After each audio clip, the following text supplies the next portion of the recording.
Hello and thanks for tuning in here to Spotlight Now on Hawaii News Now. I'm Kalei Tsuji with Yunji Nies, and this is our second episode of Spotlight Now. And one of the unique things about this show is that we want to engage with you, the viewer. So if you're watching online, if you're watching on television, this is your opportunity to engage with our guests. You can head over to the Hawaii News Now Facebook page, type in your questions in the live stream comment section of our show, and we're going to be reviewing the issues and questions that come up. And today, Yunji, we welcome in a very familiar guest. That's right. We are blessed to have the mayor of the city and county of Honolulu, Mr. Rick Blangiardi, in our studio today. He'll be taking your questions. I'm monitoring the questions and comments here, so send them in. He's in for the full hour. Spotlight Now starts now. Spotlight Now with Yunji Denise and Kalei Tsuji. Connecting you with newsmakers from throughout our islands. Going in depth with Hawaii's leaders and taking your questions live.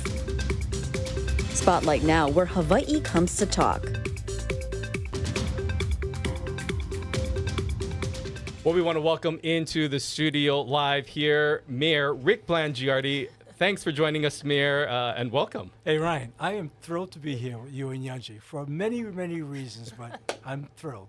You know, we have a lot of issues to talk about. There's a lot that's happening, of course, with the city and county of Honolulu. There always is. Yeah. But let's start off with housing, actually. You know, this is an issue, of course, that not only affects Honolulu, but everyone throughout the state. And Governor Green recently has gotten some pushback and some criticism for his emergency proclamation.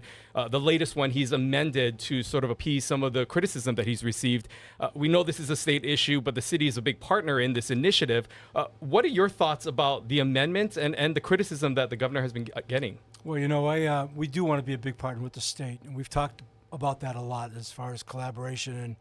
And I know we're going to get into the Maui discussion, but that sort of created a hiatus for us as far as some of the things we had in motion. But that said, you know, I think having talked to Core Council last night, they're still reviewing the amended version, and there are some things in there that we want to figure out. So I think the governor responded correctly in everything that he tried to get accomplished, given the pushback that he received.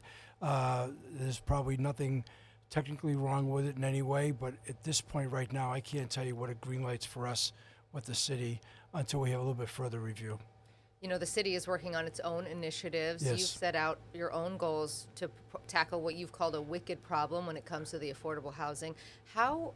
Tell us about the initiatives that you're working on. Are they in tandem with the state? Do your numbers count against that 50,000 that he's going for, or are they different? Yeah, you know, well, first of all, I just came from a groundbreaking today out in Kalei, and it was really a tremendous moment. Huge crowd turned out, and for a groundbreaking, because it was a collaboration. It was on city land.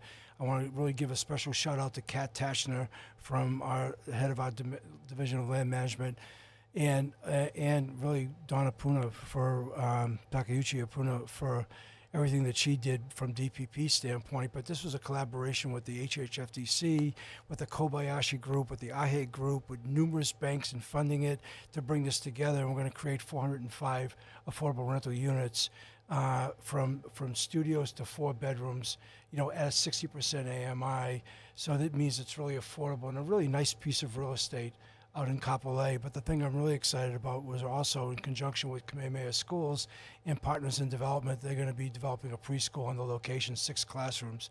So a lot of good things happen from that, right? People will live there, they can afford to live there, afford to stay in their homes, and at the same time, if they have to go to work, in most cases that's the situation, now can start preschool, and it's actually really across the street from an elementary school as well.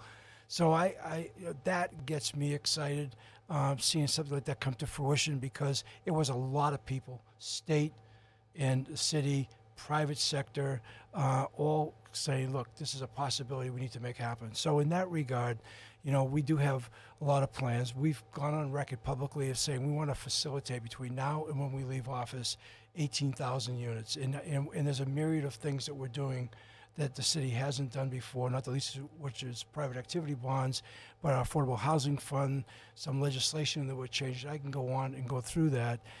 And so I don't know if that's really part of his 50, to be honest with you. I know I'm going to stay focused in our lane and deliver on what we say we're going to do. If somehow, when all gets said and done, the 18 is part of the 50 that the state does, and we actually get 50,000 units done in the next 5 years, which would lessen the burden on the state for that matter if we would incorporate that. That's great. If in fact it's not, then that's just going to be that much more, because our intent on on that development is about 50-50 rentals to market sales projects, because we've done enough research to know that. So you need both out there. You need some that will go all the way to 140 AMI and 100 and so on, just to satisfy working professionals in different economic and demographic breakdowns. And I think that's what we're looking to do as part of the housing solution, is to have housing that can be affordable, but also at the same time for people who are upwardly mobile, getting into the housing ladder and other things that they might be doing, to be able to provide housing for that as well. Again, for those of you watching, want to encourage you, if you have questions for the mayor, make sure you head over to our Facebook page and type in your questions. We're monitoring them as they come in. Again, a number of topics are already popping up, but we want to just address some breaking news that we just found out, that UH President David Lassner announcing his retirement coming in 2024. Was this a surprise to you to hear this, and your thoughts about overall of how he's done in this role? Wow, that's a loaded question here. Look, I've known President Lassner for a long time, and he and I have not always agreed, but I'm certainly not going to denigrate his performance there as president. In some ways, I'm not totally surprised. He made some comments, I think within the last year, about having turned 70, and not that that's anything whatever, but sort of that benchmark, and he sort of indicated that he was looking at life a little bit differently. So I can't say I'm really surprised, but I wasn't expecting it now. Let's put it that way. Let's turn now to Maui. There are some people wondering about your reaction, of course, to what happened in Lahaina. That's obvious, but I'm interested to know what happened on Maui. Has that changed at all? The city and county's emergency preparedness plans, has that changed the way you look at preparedness and how you plan to respond should a natural disaster head our way? Well, before I answer that, if you will, let me just, because I've not had an opportunity really to talk publicly about Maui, and look, enough's been said, but this is one of those situations that, as it was unfolding, was difficult to believe. It was truly unimaginable, and in the wake of that devastation, sometimes in life when something bad happens to you, it feels bad in the moment, and you kind of shake it off because that's just the way we are. We're all resilient. This, since it's happened, is not anything you can shake, because the reality of it is so penetrating. It's so powerful. It's going to. It is already and has affected so many lives, not the least of which is the incredible loss of life, but the complete devastation of a town that was such a unique part of the Hawaii we all know and love, gone for really forever. What was there, whatever gets rebuilt, what remains to be seen, it's just created this really kind of ongoing, constant sadness. So the only hope you can do now in the spirit of going forward is to try to, get the people who are there.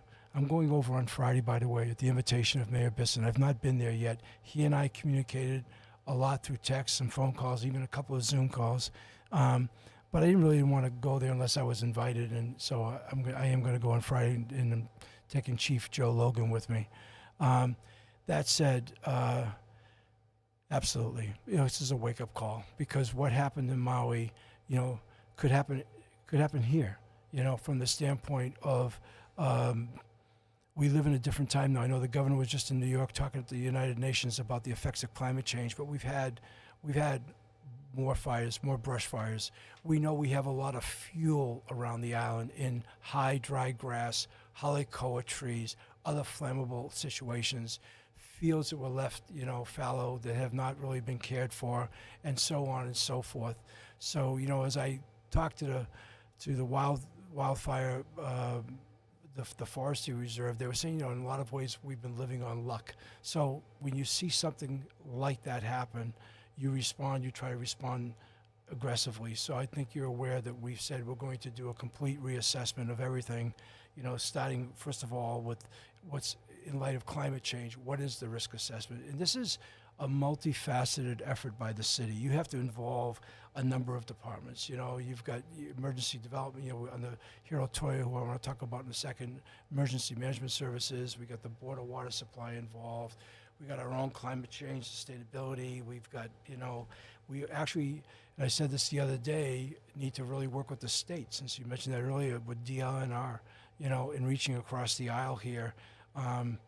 This is a big issue. So we're going to go through that whole risk assessment, see where we really are, and not deceive ourselves in any way.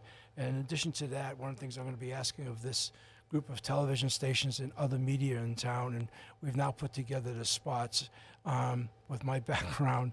I guess it only stands to reason, but public education is a big one.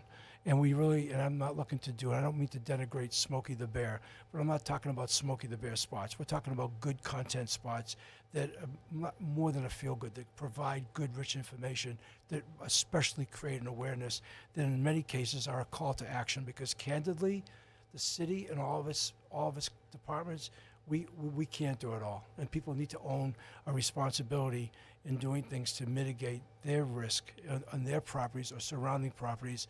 We'll try to do everything we possibly can, but it's a tall order to fill quickly, and you really can't do it quickly, but we need to be smart, we need to be strategic, we have to know what we're really doing.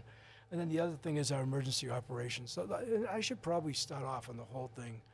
This is not meant to make any comparisons at all. But one of the things now for me, nearly 3 years in office, of working closely for the first time in my life with the chief of police, in this particular case, Chief Logan, working with our head of emergency services, which is Hiro Toya, up close and personal, and his deputy, Jennifer Walter, who is really outstanding, and working with Kalani Howe, our new fire chief, and Dr. Jim Island, our head of EMS. And these people know what they're doing. And we have already done different drills in the past. Since we've been in, we've only had that one nighttime session with Halava when we had the floods out there, I think 2 years ago with the rains. But I've stayed up all night in this newsroom more than a few times, watching Doppler radar screens and watching how the city would operate out of the emergency operating center, and for that matter, the state. Now we're in the middle of that. So the expectation is really high that we never let anything like what happened on Maui happen, that we need to be able to respond. But if I were to say to you philosophically, things start with me with leadership, I have a lot of confidence in the men and women now that I've been exposed to at the senior level who are in a position of readiness, who, given our response systems and everything else, I have a lot of confidence in our ability. But that doesn't mean we don't go through this risk assessment, that we don't try to do a better job of educating the public, and for that matter, make sure that our emergency response systems are really up to speed. So it's a painful wake-up call, but we took it that way. We didn't look and say, well, gee, that's terrible at Maui. We sat there and said, wow, that could happen here, and we have to make sure that never happens here. You had mentioned that you have had conversations with Mayor Bisson, that you are, in fact, going over there on Yes. Friday. I'm wondering if you can share what were some of those communications like? I mean, how much did the mayor reach out? Did he ask for any help, assistance? And to that degree, his, as you talk about your team and your confidence in your team, his is a team that has been somewhat criticized. And how do you basically, run your team and knowing from the lessons that you've learned on Maui, also take lessons to some of the criticism that they're receiving?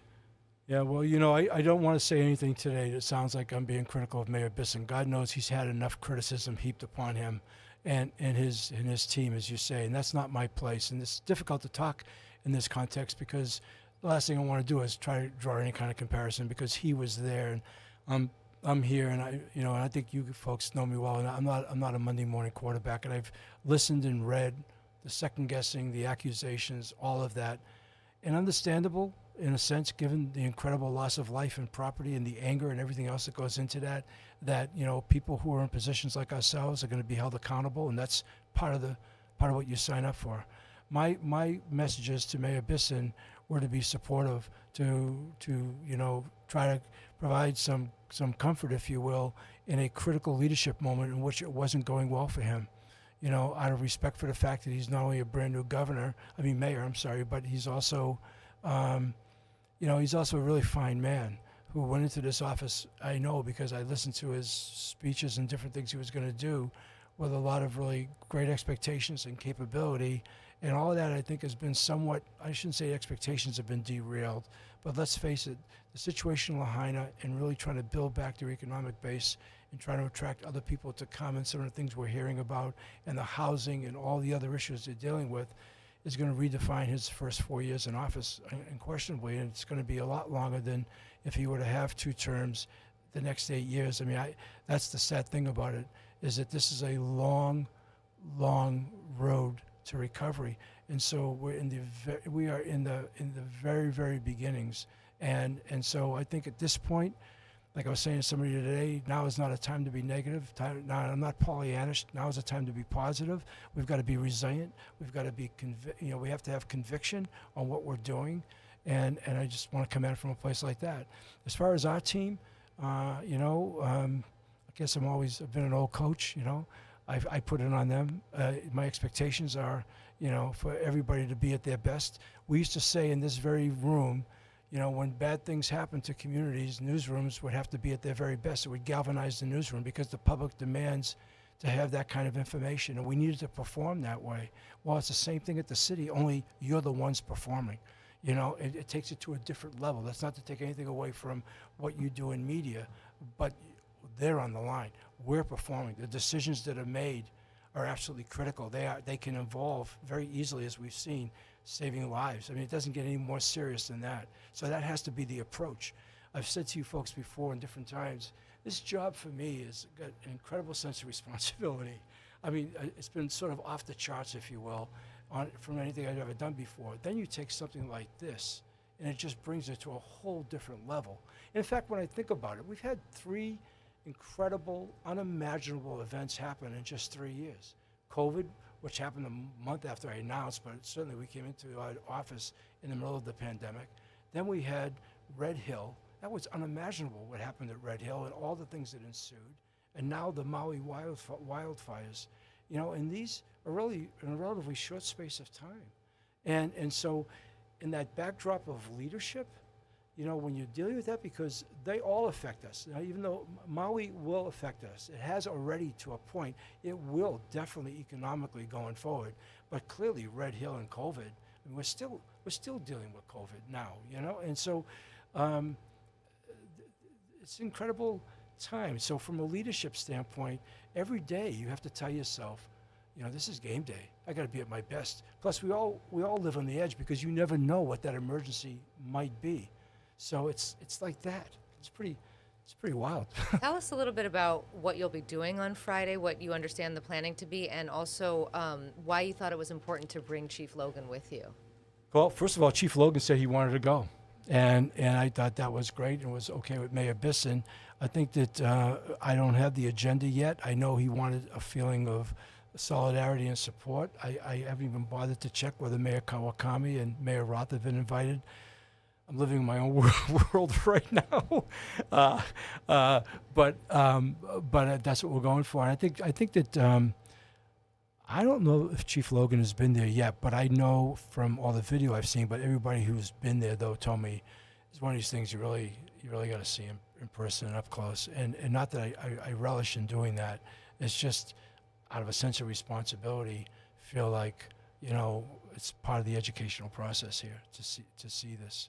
You'd mentioned the impact of Maui, not only impacting that economy, but the economy of the state, as well as the impacts that it could potentially have here on Oahu. Have you heard or have you seen anything with the impact of Maui, say, impacting tourism? Has the tragedy there directly impacted this county in any way? Well, Ryan, it might be too soon because I think there would probably still be counting. We'll see where we are at the end of September. I don't know how many people might have converted who are going to Maui to Oahu. I don't know that yet. My sense is they got a lot of cancellations, though, from what I heard. And I think the visitor count went from something like 7,000 a day to under 2,000. It was a $6.5 billion a year economy on Maui. Lahaina, even though you have Kapalua and Wailea, you have other places. At the end of the day, Lahaina was its own special place. And so a lot of people don't even know that that's not all of Maui. You hear things like that. So a little too soon to tell that way. I really don't know if there's any uptick on Oahu as far as people who redefine those trips, because I can tell you in years past, when I would meet people, they say, I come to Hawaii every year, or whatever, and I always go to Maui, and I always say, don't you go to Oahu? They go, yeah, I did that once. You would hear that, right? And I think it's still true today. So I think they had a lot of loyalists. I think it needs to settle down a little bit. I think the first thing right now in priority, obviously, is on our local people and all that they're going through. One of the things I thought was really fascinating, and if you recall, very few people wanted to leave the island. In fact, we had the whole convention center set up anticipating this incredible influx of evacuees, and that just didn't happen. They wanted to stay there, and then at one point I saw, how many people were staying in Airbnbs and hotels. It was literally in the thousands. Other people were staying with family and friends on other parts of the island, and other people were just tenting, just surviving. They're going to sleep out, and they wanted to stay there. And I think that also kind of goes to what we've all heard forever and ever and ever, Maui no Ka'oi, that special brand of pride over there. And I think that kind of was a manifestation of that. And so I think that people are still shocked. I mean, like I said earlier, it's like a bad feeling that won't go away. Their reality, I think I saw an article this morning, saying, they still have mortgages to pay. There's so many unsettled business things. It's been hard enough just trying to figure out how the kids are going to get back to school and where they're going to go to school. But it's the jobs that have been lost now. It's obviously the grieving of the lives that have been lost. It's just all that. There's a lot of city issues that I want to get to, but you mentioned saying that every day is game day. Yeah. And I'm just interested, our partners, Hawaii News Now is a partner of Civil Beat, and Beth Fukumoto, who's a former lawmaker, did write an editorial in there. And she talked about just the challenge of being a public servant in this moment. She was talking specifically about her own experience being heavily criticized, and also the experience of Nani Medeiros. But one of the things that she wrote about, she said, in a study that focused on mayors, 94% said they experienced some form of violence, including psychological harm, and that led to irritability, sleep disturbance, even warning signs of PTSD, and a lot of folks choosing not to continue to run for public office. We know that you are going to run for election, and we want to ask you about that campaign, but I wanted to just ask you about this moment politically, given what happened to Nani Medeiros, given all the criticisms that we see folks in leadership, and you took a lot of that during COVID and a lot of the going back and forth about the closures. How do you kind of deal with that in this moment? Well, can I speak personally? Of course. Look, I made a decision to run for mayor at the age of 73, knowing I could have stayed here at Hawaii News Now couple more years, but I really felt like I'd already been overstayed. Even though I was enjoying it, I thought I was doing my job pretty well. Nobody was encouraging me to leave. But, it's sort of like what we talked about with David Lasner a little bit. You come to a moment in time and you think somebody else should move in and it's time to move on. So I knew that was there. Maybe I was a little bit in denial. But when I signed up to do this, what motivated me internally was really a sense of love of place and wanting to see if, in fact, my style, my brand of leadership out there, I would not have run against an incumbent mayor. I would not have made the decision to run for office, but Mayor Caldwell was leaving, the job was up. And so I really wanted to do it for all the right reasons. Hawaii's been my home since 1965. My kids were born here. I went to UH undergraduate, graduate school. My life has been here. 30 to 43 years I spent in television was here. I was defined by Hawaii, even though I grew up in Cambridge, Massachusetts, right? So it was like that at that point in life. So you go into it recognizing that I'm going to leave something I know a lot about and possibly enter something I know nothing about, but I do think I bring some transferable skills. So it's not like I haven't been involved in leadership roles, decision-making, crisis leadership, whatever. This is just all of that on a different level. But like I said earlier, you internalize this responsibility. This is like the island is like how you almost feel like family. It's people, even if you don't know them, the sense of responsibility for that, the sense of responsibility for the place, it runs really deep. The good news for me is I've been blessed because we put together a great cabinet. And I work with a lot of inspired, talented, really good people who won't fade in the face of adversity, who are themselves leaders because that's what we looked for. And so I don't feel like I'm in this alone either. I feel like there's a gang of us, and what we're trying to do is get through these difficult moments. it is. Look, I haven't been on the front line of a war, and I'm certainly not going to compare it to anything like that per se. Although, what happened in Maui felt like, but it's like that sense of battle, of responsibility, of making sure you get things right. It's like that. So how do you steel against those attacks, though? Because, I mean, you're not immune to that. People criticize you, I'm sure. I'm sure they do. I'm sure they do. And so how do you process that? Does that not affect you? I don't dwell on it. You know, I tell you, there's the old saying about if you try and do your very best, you're doing your very best. And I go to sleep every night feeling like I didn't cheat anybody. So that's how I live with myself that way. It's my own internal code. Did I give it a good effort today? You know, it's there's like going to the gym, and then there's like the job, which is like the gym. Did I really work out hard today, or was I just kidding myself? Did we really try to cram as much in today and do all the right stuff and make the kind of decisions to move things forward that addresses, you know, I've said this over and over again. This job is about problem solving. But in order to solve any problem, the first order of business is you have to understand the problem. You really have to understand the problem. And the city's problems are not only intractable, they're complicated. But once you understand that problem, then you have to work on the solution. And once you feel like you've got the right solution, which is not easily come by the way, because there's all kinds of ground rules and laws and all kinds of other things to get in the way, then you have to execute. And that's not, you just tell yourself, as much as I would like to have things happen on a one-day basis, it doesn't happen that way. And so I've had to learn a different kind of patience in this job, a different kind of perspective. I used that saying when I was, and I don't even know who said it to me, but it stuck, about the days are long, but the years are short. It's true. So I think it's about your own personal code of conduct. I feel like, okay, every day, we try to get as much done as we possibly could, and often those days go into the night. And well, tonight, it went last night. I mean, you know, they're long days. And so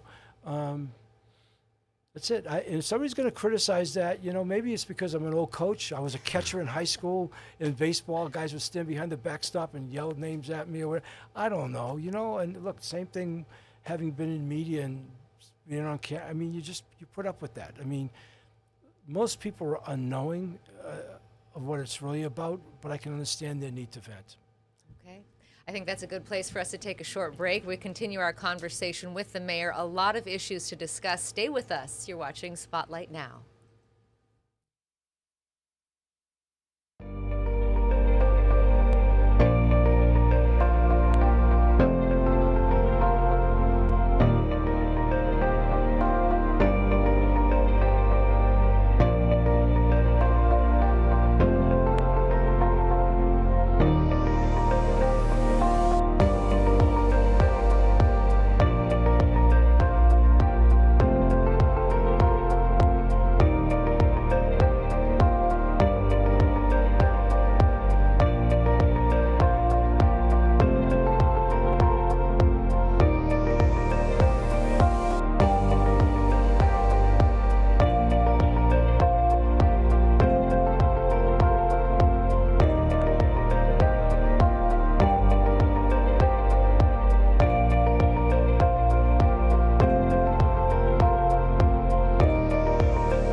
Hello and welcome back to Spotlight Now. Joining us here once again in the studio is Mayor Rick Blangiardi. Thanks again for joining us. We want to continue on the conversation, move on to some of the issues and some of the things that you're directly working on.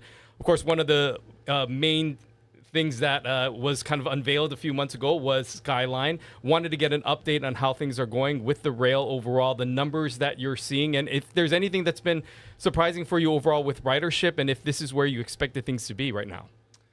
Well, I think we really weren't quite sure how to calibrate the first several months because this was a game changer, right? It's sort of disruptive. People are used to getting in their cars where they start to weigh, if you will, the efficiency of riding the rail, give up that all that stuff.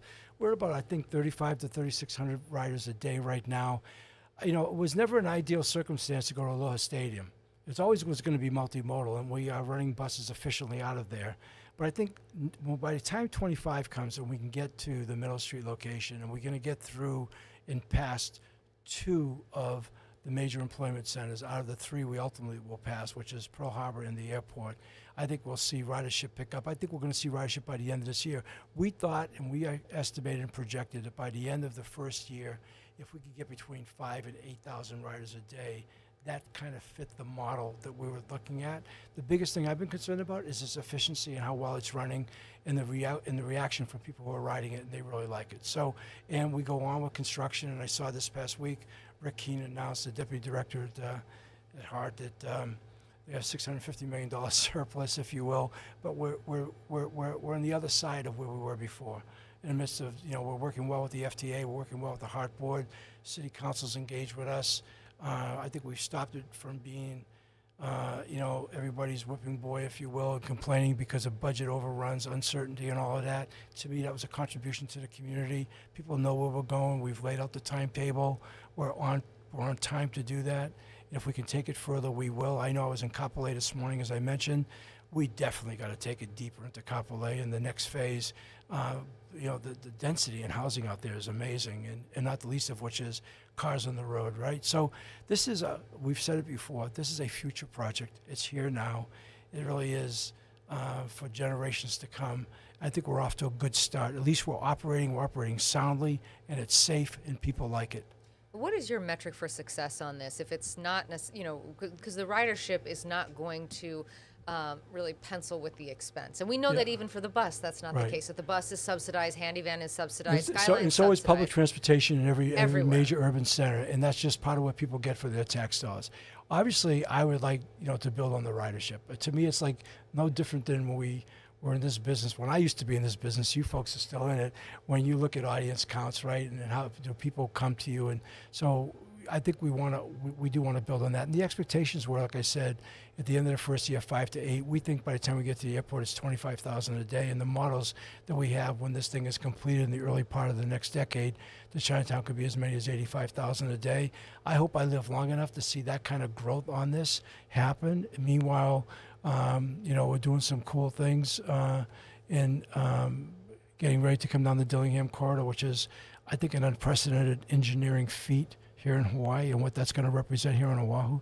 So it's like that. It's like the rail is in some ways, you know, it's like us building the future, like attacking the future, if you will, because I do think things change, generations change, attitudes change. Older people, habits, myself included, creature of habits, less likely to do new and different things. There's a tendency to do that. Younger people now, they start to experience it. Other people, when they see the efficiency, even the cost efficiency. You know, I've noticed fuel is going up, car prices, who knows what's going to happen with the strikes in Detroit and whatever else, but people can maybe start to rely on even one car because the rail is, or the Skyline is so efficient, you know, like that. It's going to take time. It's just going to take, and I grew up in, like I said earlier, in Cambridge, Massachusetts, and I know you both have been back to major urban cities. I know whether you think in New York, where you already had people born into these systems, and it becomes part of your life, and you don't have this sort of transitional phasing in kind of a thing. You just grow up going, hey, I'm going to take the subway, I'm going to take the trolley, or I'm going to take the bus because it gets me there, and this is the way it is, you know? one of the areas that might help ridership is this next phase that will take it to the airport. There have obviously been delays, a few delays with this project, but how confident are you talking in about this? past delays? Past delays. Ryan Tsuji. Okay, Let's just past delays. get the chronology right, sir. But when looking at the airport and this next phase, how confident are you that it's going to remain on track? Because that could potentially be really a game changer in terms of ridership with people getting access to the airport from the west side. Well, we're pretty good on the guideway already being there. We're just building the stations, finishing up the stations right now. In fact, the guideway is already at Middle Street. We're just building the stations between now and then. And it's too early, and I don't want to drive Lori Kayakina crazy about coming up with a date other than the summer of 25, but I'm feeling more encouraged by today. I want to ask you about hiring. It's something that we've talked to you about Oh, yeah. pretty much in every interview that we've Yes. had with you. One of Yes. the major challenges facing the city is just all the lack of Right. manpower across the Yeah. board, every division. The police get top billing in this, but Yeah. there are other departments. Well, they're obviously, not the biggest department, but I'm getting asked a question by a woman who rejected me more than one time when I made legitimate job offers, just so the public knows that. You're probably the only person I ever met 10 minutes into the interview. I said, I'm offering you a job, lady. You want it? She said no. Well, We well, eventually hopefully- ended up Yeah, here. and Yeah, hopefully she's you're here. not having the Oh. same issue at the city, right? No, we're So- not. so No, what are no. those I will tell you that interactions like? I'm encouraged. Last year when we closed out the calendar year, we were net positive for the first time in years for the city. You're up against you're up against a retirement base of people. You're up against people who just kind of come in and go out. So you're going to have that attrition, and you're trying to hire ahead of that. But in my conversations of late with HR, we've cut down the number of days. We've worked through some of the stuff. We're not anywhere near I want to be. We're somewhere between 90 and 100 days. We've had a couple of really good recruiters. We're actually recruiting. We're putting money into retention and development of people. We're doing a lot of the right things, trying to get it right. I mean, candidly, for an enterprise of 10,000 people, and this, I never try to draw comparisons on the past, but this is fact. 10,000 people is an enterprise, okay? And you've got to feed that. You need to have, when you have an organization that big, ongoing recruiting, aggressive recruiting. You have to have operating lines in there for retention and development of people, training, because that's what will keep people, especially younger people in today's work, who don't really want to think about careers, but they want gratification and how they're doing it if they're evolving and growing. And then you need to have really strong succession planning, especially when you have a workforce like we do, where 15% of the people employed by the city are past the age of retirement. And I see it all the time, right? So that said, with no success, you can't run a successful organization without aggressively recruiting, or for that matter, retaining and developing your people, bringing them up to get there so they can take on even bigger and better jobs, and not have really good succession planning. And the city's been void of that, and we're trying to make up for all of that. At the same time, attract people. So the one thing I will say, Forbes does an independent study, and they come in, they do 70 cities, and we're one of them. Last year, a year ago, we came in second to Hawaiian Airlines, and we were number one governmental agency. This year, we came in third to Hawaii Pacific Health in 4 seasons, but we were still the number one governmental agency. There's tremendous pride in the men and women who work in the city. I'm not going to say everybody. I'm not naive to that. I understand that. We got a lot of people, and one of the things I've learned in the last 3 years, how much people really care about having a job that allows them to take care of their home, their homeland, where they work, where their families live, where they grew up, where they want to be old, where their parents, all that stuff. It's really kind of magical, and but we need to do something with that. There needs to be this concerted effort of recruiting, of developing people, of have good succession planning. It's been void, and that to me was one of the things that was like, wow. Aside from the 3,000 vacancies that we had, it's like, wow, how can you do that? And the only way the city's been able to do that is they don't run it for profit. The money comes in from a third party, or property taxes, if you will. So you're not running an enterprise like you would in the private sector, where you have to really drive the performance, sort of kill what you eat, if you will, to survive. So anyway, I don't mean to go off on any tangents. Yeah, Ryan. no, another department, speaking of trying to find, people capable of filling certain roles, is what's happening over at the Liquor Commission. 8 months in, the chair's announced he will be stepping down. This is a department, of course, that has seen some fluctuations over time, lawsuits now coming as well as just some discrimination charges and a lot of what people are categorized as instability. Is this concerning at all to you, and how concerning it is? And it was major concerning. Okay, and it was not just about the Scarlet lawsuit, which I'm not going to comment because we're in litigation. But honestly, you know, the situation was not acceptable. So now what we've been able to do is the administrator is brand new, Sal Patios, and by the time the end of this year comes, we'll have 5 new commissioners. Okay, and we've submitted the names, and I don't know if I'm supposed to be able to talk about them right now. They haven't gone before. We've interviewed these people. I really like these people. They understand. They feel what you just said, and they said this city deserves better, and they're all talented, and they're capable. And a couple of them said, I never thought I'd be doing this, and they're bringing really good credentials to the job, and they want to do it. I love that kind of stuff. So we're going through a change, and we'll have a change in chair right now. I'm not sure who's going to replace Seth Buckley, who I could say, but because of the demands of his legal practice, he's decided to step down. And Seth has done a really good job, and I'm really grateful for that. But I really like our 5 new commissioners that are coming on board, and our new administrator. I really do. I want to ask you, switching gears a little That's bit. what happens when you get concerned about something. You change it out, Ryan.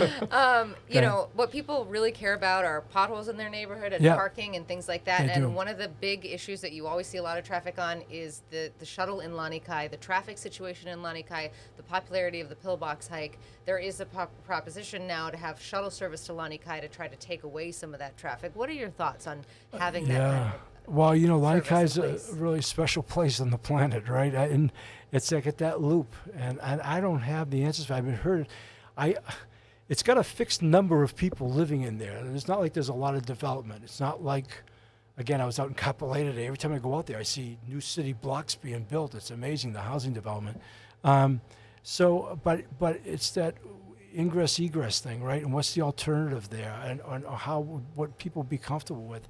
You know, we're on an island, maybe a shuttle service. I've not been a part of any conversations like that, but I think we need to stay open-minded. I think we're in the, where are we now? We're in the 4th year of the 3rd decade of the 21st century. All of us want to hang on to Hawaii of yesterday, which I very much do because I've been here since 1965 and all the special things about it. But some things have to change, and we need to think in those terms. In fact, that's one of the other things, aside from the staffing, is modernizing the city and the different things that we're doing. I was really might not be a big deal to you guys. I thought it was pretty cool about what we're doing with the parking meters, you know, and stuff like that. I mean, it's all these little things, big thing. You know, it's a whole lot of stuff going on. But that's kind of where we're coming from with our team.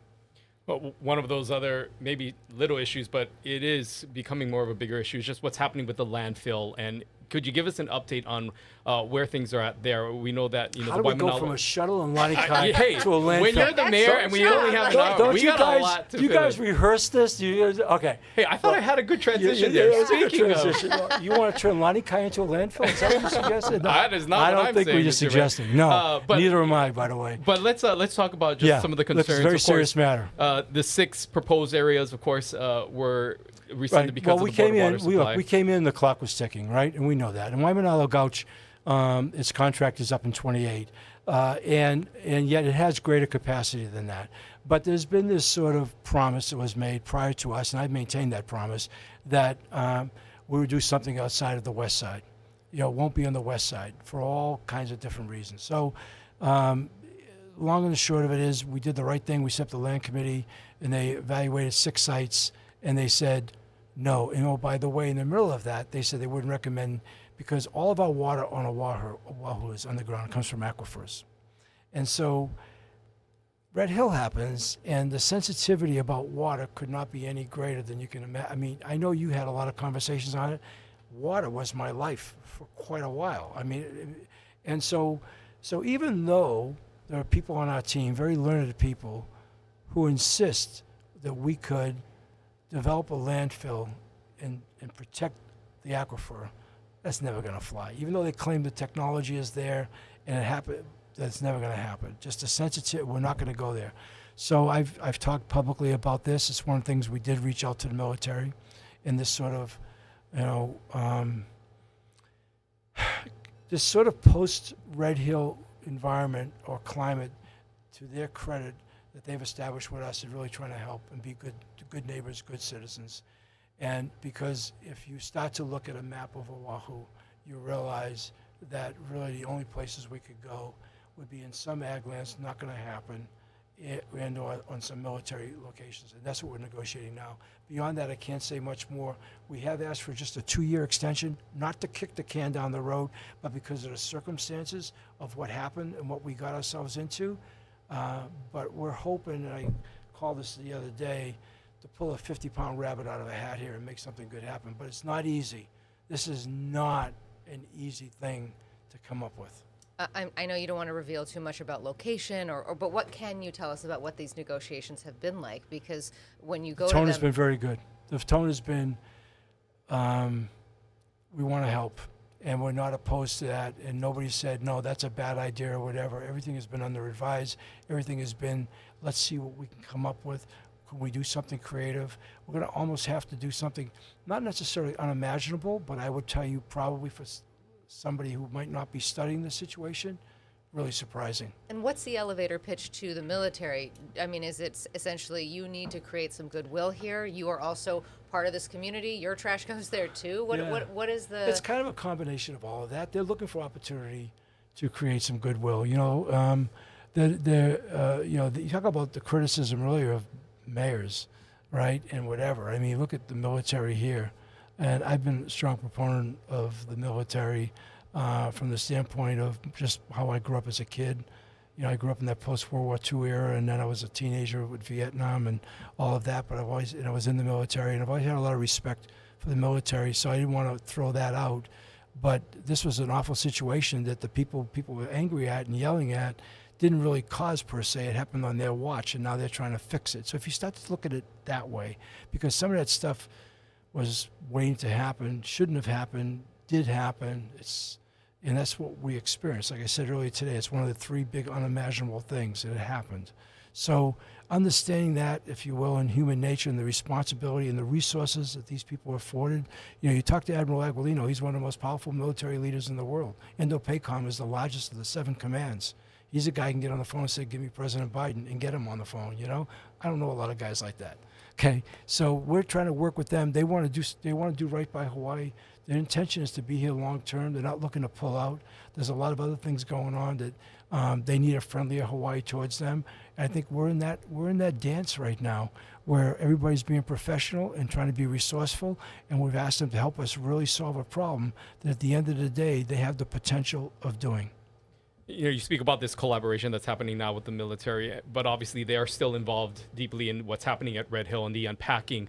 Up until this point right now, with this process of the unpacking and the cleaning up of Red Hill, your overall thoughts on how the military has handled this segment. Are you satisfied with their communication? Because at times they have been criticized for that and their lack of transparency. How has this process been, and how are you receptive to what they've been doing? Well, I've been really receptive to the way they've talked to us here in Oahu. I don't know, because I don't know what they say to Governor Green. I just know our conversations with them, and that's me and Mike Formby and a few others. And they've been really good with us. They've been very transparent with us, and I've been up to Indo-PACOM for a number of different briefings, not only with Admiral Aguilino, but with Admiral Ware and with Admiral Paparo. These are guys at the senior levels, I mean, and they're really working at this. I mean, they understand the pressure to get this right. Let's talk a little bit about your re-election campaign. How is that going? We've been reading about the fundraising totals, not where your predecessor was at the same time in his re-election bid, but from what I read, you're not that concerned. So let's well, it's hear more from money you. than we had 3 years ago when I said I was going to run for mayor. I put my hand up, and we announced in February 12th, and a month later, we were in COVID, we were shut down. I didn't even want to ask my best friend for $1. I mean, nobody wanted to do that, right? I mean, suddenly the fear, the uncertainty, none of us knew, and so that just put the kibosh on that. So first time in office, first time running for re-election. This is uncharted waters. The very fact that people have stepped forward, and we've had some really nice fundraisers, because there's only a window. You can't raise money during the legislature, right? So there's a tight kind of a tight window the year before because there's only so much time. So I have been gratified by the men and women who have come forward to not only donate, but their vote of confidence, probably more than anything, and the things that have gotten said verbally. So you asked me earlier about how I deal with the criticism.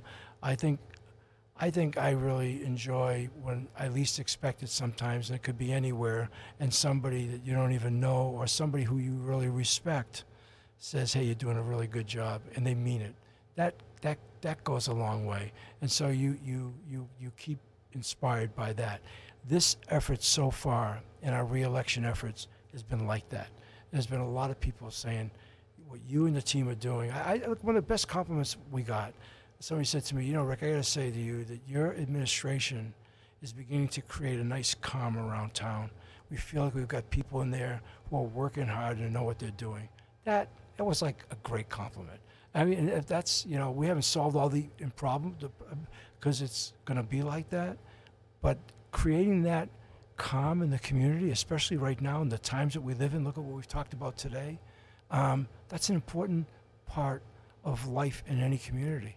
And so in a time and an era when people don't trust, and then you've got shell-shocked people and elected officials, we're trying to work against all that. I don't know how else to say it. You spoke earlier in our conversation about why you ran and the reason for that. But I'm curious to know, as you enter, this re-election campaign, what has been the biggest surprise or the most challenging thing that you've had to deal with that maybe you didn't think would be as challenging as it was coming into this job?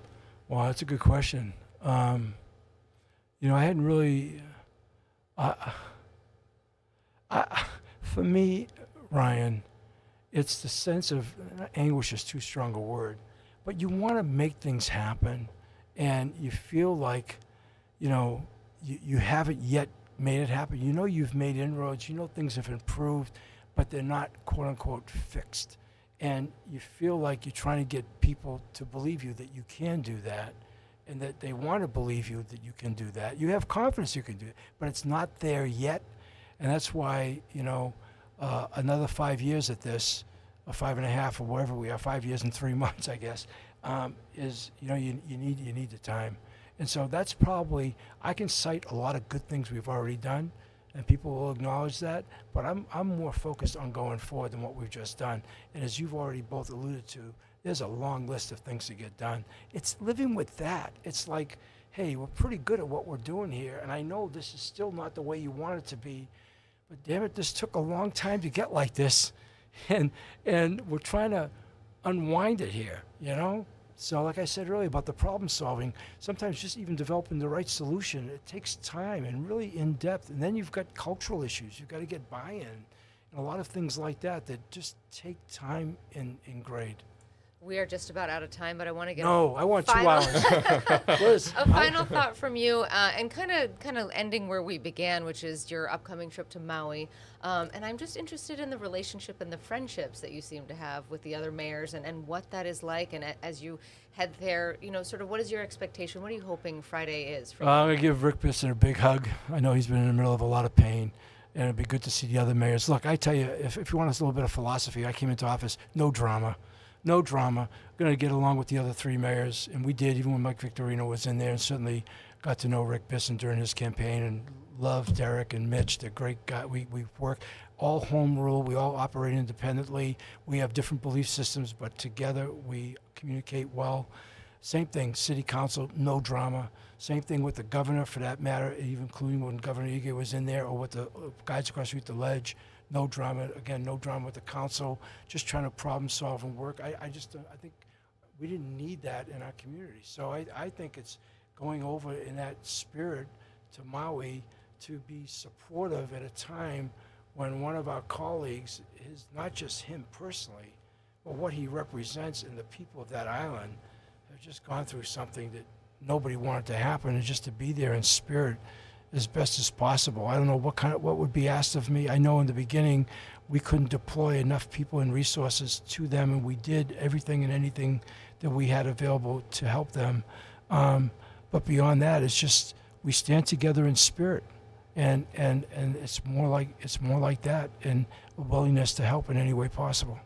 Okay, well, we thank you for coming in today. A full Thank you. hour with the mayor. What a treat. We appreciate all of your time, and we look forward to finding out how that trip goes on Friday. Thank you. And if you ever invite me again, I promise I'll come 5 minutes earlier. Okay, thank you. I just so everybody knows they were worried I wasn't going to show up on time. I know I cut it close. I apologize. The mayor likes to make it excited. We'll be right back.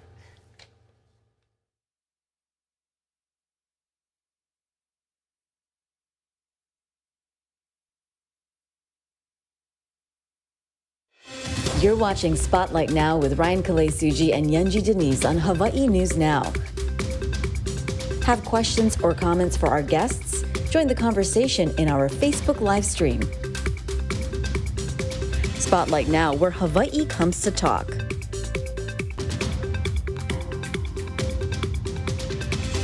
Well, it was great to hear from the mayor. We covered a lot of ground there. First, starting off with housing and his thoughts on the governor and some of the pushback that he's gotten, but also his commitment to continue to work with the state on this issue that we know will continue to go on for some time. And as we talked about at the end there, his upcoming trip to Maui. That's right. He said that on Friday he is going to be going to see the devastation at the invitation of Mayor Richard Bisson. He'll be bringing Chief Logan along with him. He said that the chief of police here in Honolulu wanted to go and to see the devastation firsthand for himself. He said he doesn't know what is going to be asked of him, but he's really going there in support and solidarity, really talking about the personal relationships that he has with the other mayors from the other counties and just how important it is to show solidarity really being one Hawaii.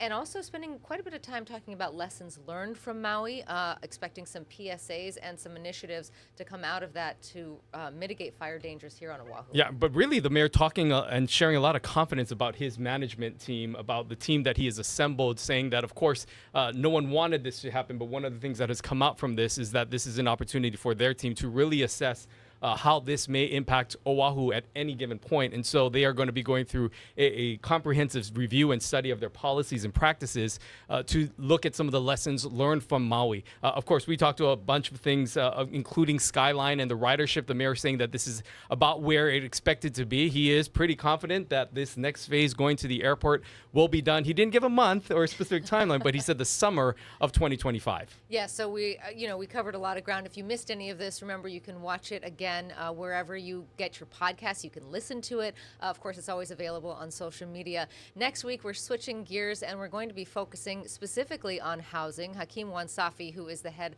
of public housing here for the state, is going to be joining us. He's part of the governor's team working to try to get that proclamation through. Also, Sterling Higa joining us from Maui. That's why we're going to end with just a look over here of Oahu. Thanks for tuning in to Spotlight Hawaii, Spotlight Now. We'll see you right back here next week, Tuesday. Have a great day. Aloha.